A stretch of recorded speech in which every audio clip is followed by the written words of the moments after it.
नमस्कार बच्चों, हिंदी कक्षा 8वीं सुलभ भारती में आप सभी का हार्दिक स्वागत है। पद्य विभाग 9 अनमोल वाणी, जिसके कवि हैं संत कबीर, भक्त सूरदास। आइए सबसे पहले हम संत कबीर और भक्त सूरदास जी को जान लें, अच्छी तरह से उनसे परिचय कर लें। संत कबीर जन्म लगभग 1398 उत्तर प्रदेश, मृत्यु लगभग 1518 उत्तर प्रदेश।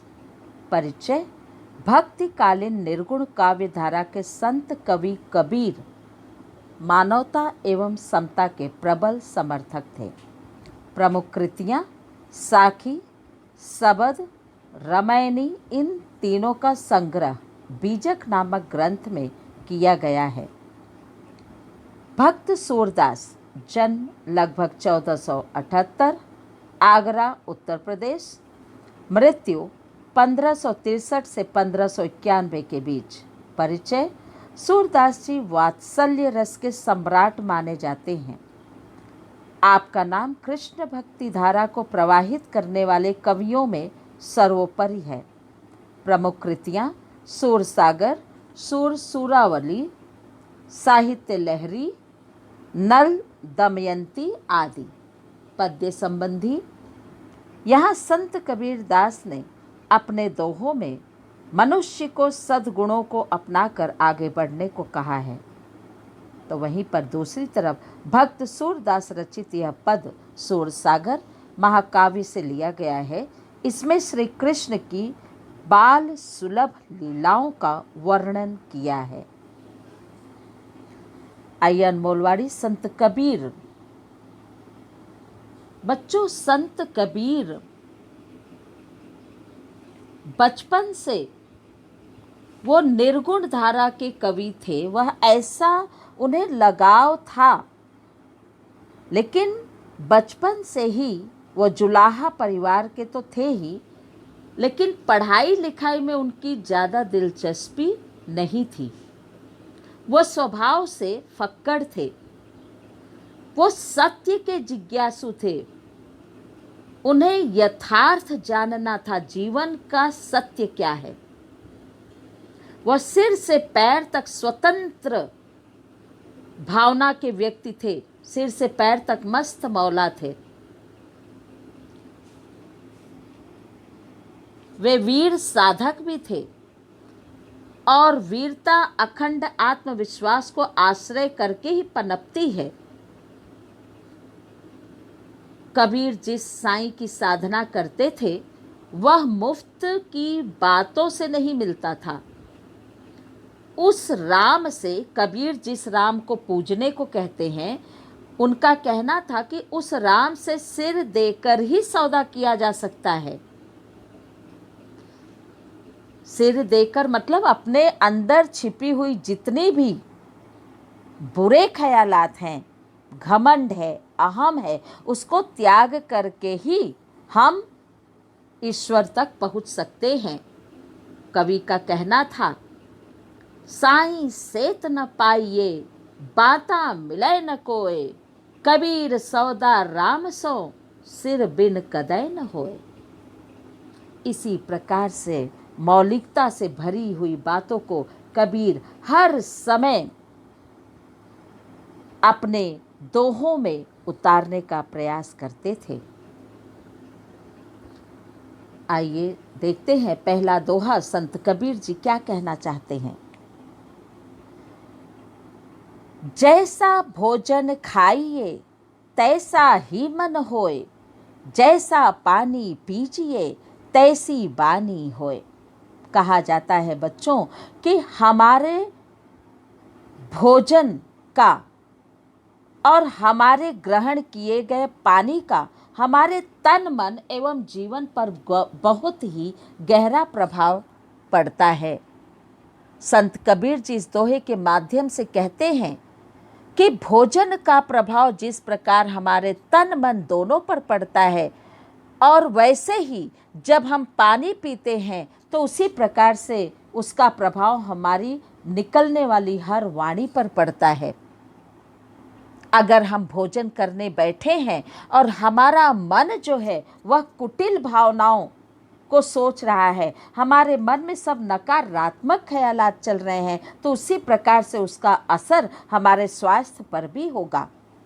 उसी प्रकार से हम पानी को जब ग्रहण करते हैं अपनी प्यास बुझाने के लिए, तो उस समय जिस प्रकार के भाव को हम अपने सामने व्यक्त करते हैं, उसी प्रकार के भाव हमारे सामने उभर कर आते हैं, उसी प्रकार का व्यवहार लोग हमसे करते हैं।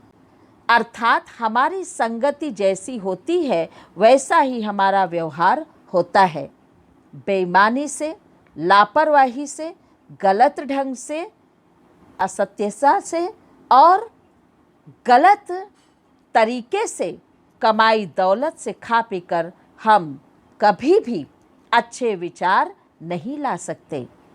तो बेईमानी से कमाया गया धन, बेईमानी से किया गया कार्य हर समय हमारे मन को कुटिल विचार ही प्रदान करेंगे। हमारी सोच अगर अच्छी करनी है तो उसके लिए हमारे विचार अच्छे होने चाहिए। आइए देखते हैं कबीर जी आगे क्या कहते हैं।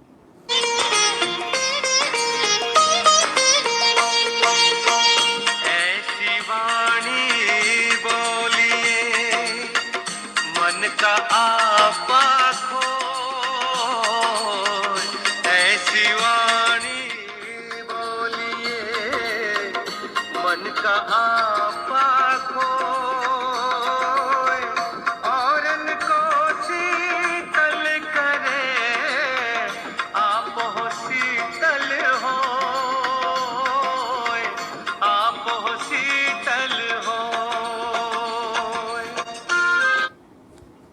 जी हाँ, कबीर जी कहते हैं कि ऐसी वाणी बोलिए, अपने मन के अंदर छिपे हुए अहंकार को त्याग कर हमें ऐसे स्वर का प्रयोग करना चाहिए कि उससे हमें संतुष्टि मिले, सुख मिले, औरों को सुख की प्राप्ति हो, मन का आपा खोए, औरन को शीतल करे, औरों को ठंडक पहुँचे।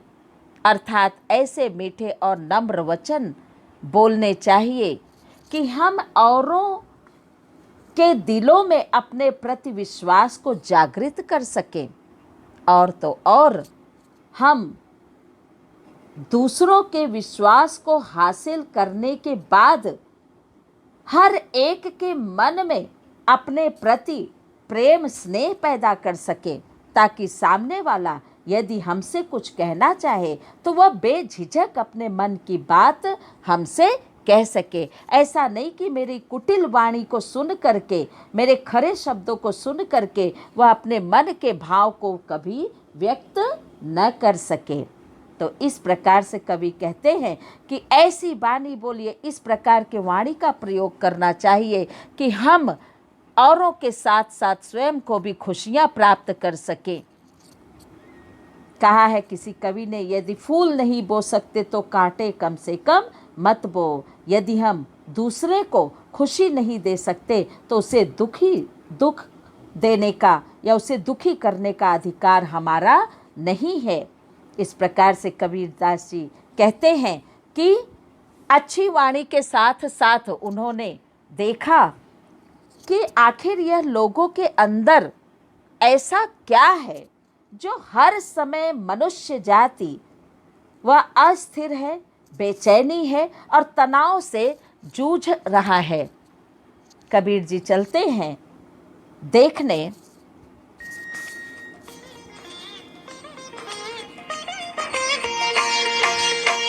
पूरा जो देखन मैं जला, पूरा न मिलिया कोई, पूरा जो देखन मैं चला, पूरा न मिलिया कोई, जो दिल खो जा अपना, मुझसे बुरा न कोई कबीरा, मुझसे बुरा न कोई।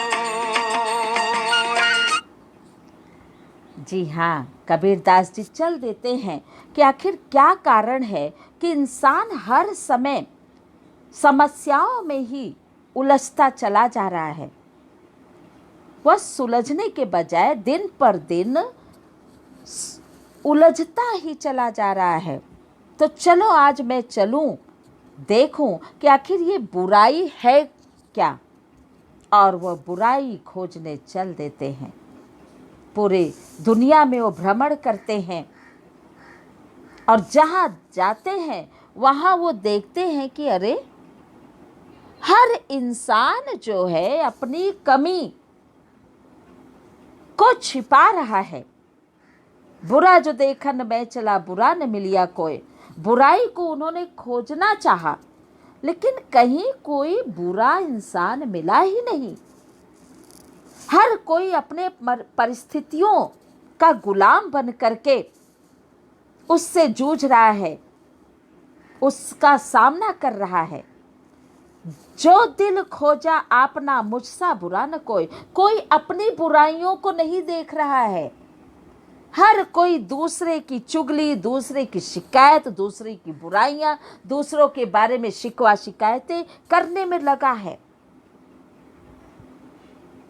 कबीरदास जी हार करके बैठ जाते हैं और उन्होंने गहन चिंतन किया। बुराइयां तो मनुष्य के अंदर हैं।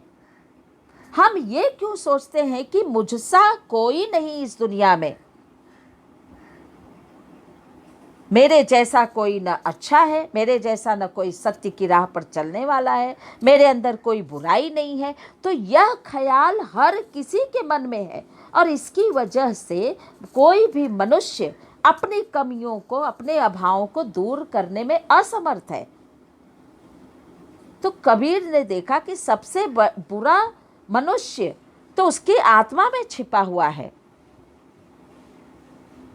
अर्थात कि अगर हम ये सोच लें कि मेरे अंदर क्या कमी है, सबसे पहले हम उसे दूर करें, तब हमें हक बनता है कि दूसरे की बुराइयां करें, दूसरे की शिकायतें करें, दूसरे के गलत कामों के ऊपर उंगली उठाएं। लेकिन उससे पहले हमें अपने आप को टटोल कर देखना है, हमें अपने आप में सुधार लानी है, हमें अपने आप को सुधारना है। एके साधे सब सधे, सब साधे सब जाए।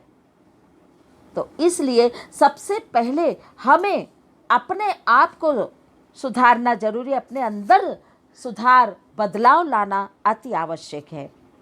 जिस दिन सारा समाज जो है इस को जान लेगा कि उसके अंदर की कमी अब दूर हो गई है, तो अपने आप सारा संसार जो है वह एक अच्छे राष्ट्र के रूप में निर्मित हो पाएगा, एक अच्छा देश बनेगा, एक अच्छा वतन बनेगा, एक अच्छी सोच रखने वाली युवा पीढ़ी जन्म लेगी और फिर से भारत जो है सोने की चिड़िया कहलाएगा।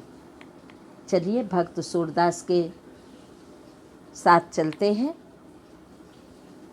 भक्त सूरदास जी, जिनका जन्म रुनकता गांव में उत्तर प्रदेश, जो कि आगरा और मथुरा के बीच स्थित है, रुनकता गांव में हुआ था।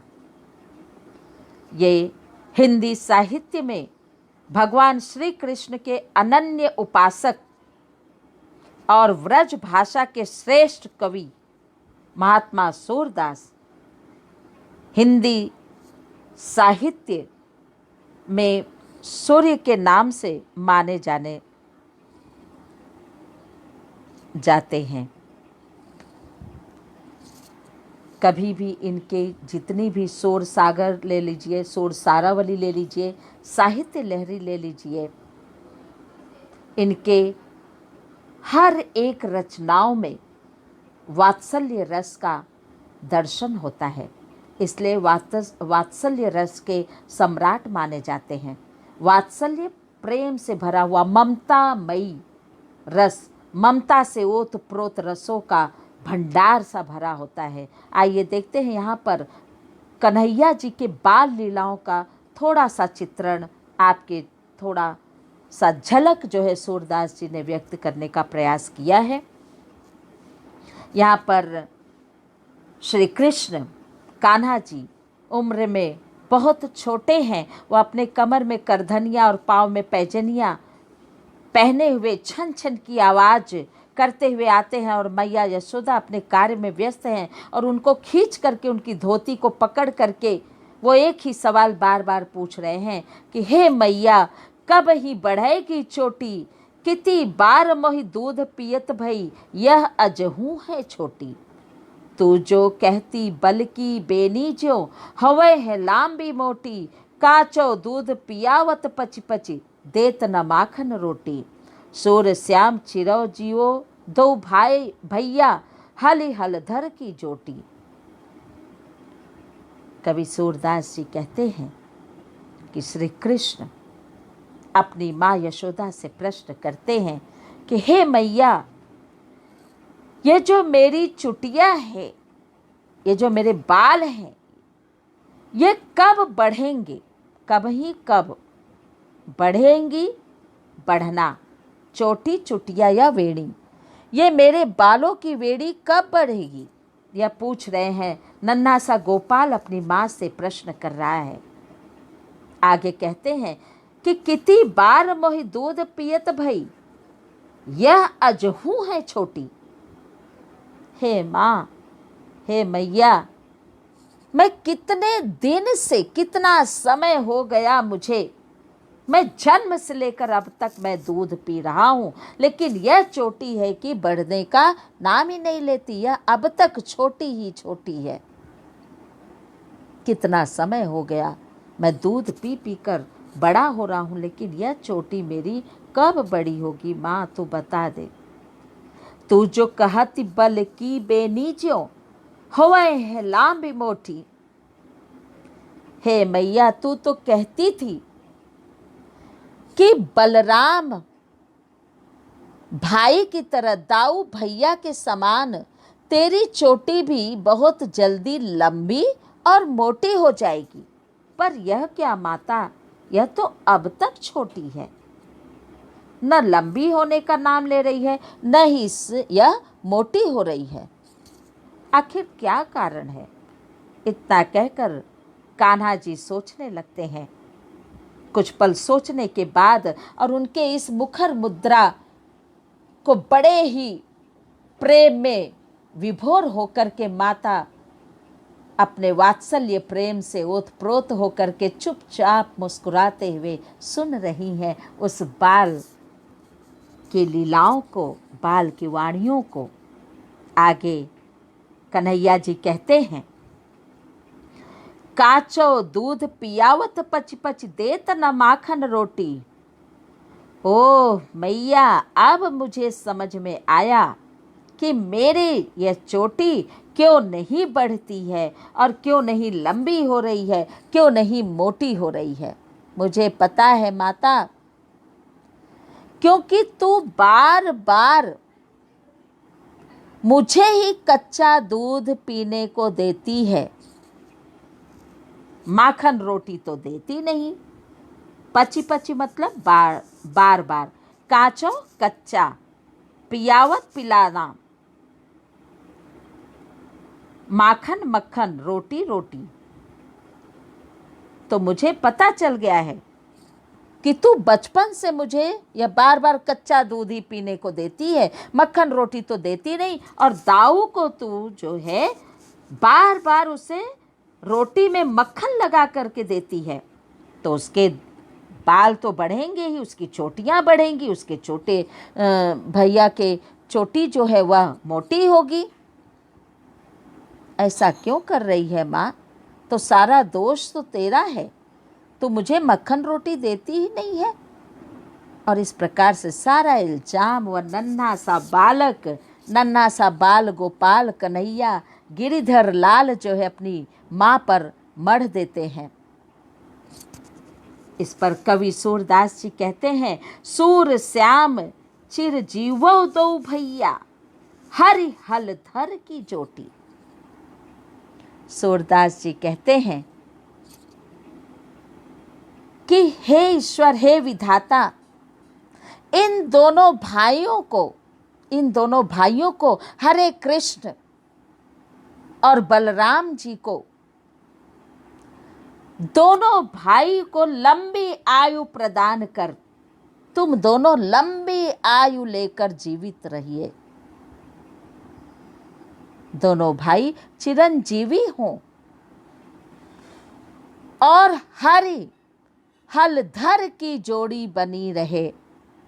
जिस प्रकार से किसान की जोड़ी बनी रहती है, हलधर की जोड़ी बनी रहती है, उसी प्रकार से तुम दोनों की जोड़ी बनी रहे, कृष्ण और बलराम की। ऐसी प्रार्थना करते हैं। सूरदास जी कहते हैं कि हे ईश्वर, कि हे हरे कृष्ण, हे बलराम, तुम दोनों भाइयों की जोड़ी चिरंजीवी हो, सदा सदा के लिए हरि हलधर की जोड़ी की तरह के समान बनी रहे। लंबी आयु लेकर के आप लोग जीते रहिए। इस प्रकार से वो भक्त रस के सम्राट माने जाते हैं। इनकी हर रचनाओं में कृष्ण की बाल लीलाओं का वर्णन बड़े ही सुंदर ढंग से चित्रण किया गया है। आइए बच्चे, चलते हैं हम किस प्रकार से जो है हमने देखा सूरश्याम जी अपने इस पद में छोटा सा नन्हा गोपाल का वर्णन किए हैं, और किस प्रकार से वह बिना हिचक किए सारा इल्जाम नन्हा से कान्हा, वह गोपाल जो है अपनी मैया यशोदा पर मढ़ देता है, और उसे यह गलत फहमी है कि माँ जो है उसे मक्खन रोटी नहीं देती, उसे केवल दूध पिलाती है, जबकि माँ की नज़रों में कोई भी मतभेद नहीं होता, कोई पक्षपात नहीं होता। माता की नज़रों में उसके हर बच्चे एक समान होते हैं। सूरदास जी उनके इस वाणी को सुन करके, उनकी इस मीठी आवाज़ को सुन करके उनके दिल से यह प्रार्थना निकलती है इसी प्रकार से, हे कृष्ण, आपकी जोड़ी बलराम के साथ सदा सदा चिरंजीवी बनी रहे। आइए शब्द वाटिका पर चलते हैं। इसमें जितना भी शब्दार्थ दिया गया है बच्चे अपने नोटबुक में लिख लेंगे, और साथ ही साथ जो कविता के हमने अन्य शब्दों के अर्थ बताए हैं उसे आप साथ में लिखते चलेंगे। प्रश्न नंबर 1, सूचना के अनुसार कृतियाँ कीजिए, पूर्ण करो। ऐसी वाणी बोलनी है जिससे दूसरे लोग सुखी हों और स्वयं भी हम सुखी हों। प्रश्न नंबर 2, कविता में इस अर्थ में आए हुए शब्द लिखो। तो ठंडा का अर्थ क्या दिया गया है कविता में? कविता में किस शब्द का प्रयोग किया गया है जिसका अर्थ ठंडा हो? उत्तर है शीतल। कोई कोय, बलराम बल, मक्खन माखन। प्रश्न नंबर 3, आकृति पूर्ण करो। श्री कृष्ण द्वारा चोटी के संदर्भ में की गई बातें। चोटी के बारे में श्री कृष्ण जी ने क्या कहा? पहली बात तो उन्होंने ये कहा कि बहुत समय से दूध पीकर भी यह चोटी छोटी ही है। दूसरी, यह चोटी बलराम की चोटी जैसी लंबी और मोटी अभी तक नहीं बनी है। इस प्रकार से प्रश्न नंबर 4, भोजन का प्रभाव। आप एक परिच्छेद लिखेंगे कि भोजन से क्या, भोजन करने के क्या प्रभाव हैं। आइए गृह कार्य पर चलते हैं। कविता की सभी पंक्तियों का भावार्थ आप अपने सरल हिंदी में लिखेंगे जिस प्रकार से बताया गया है। धन्यवाद बच्चों। घर में रहिए, सुरक्षित रहिए।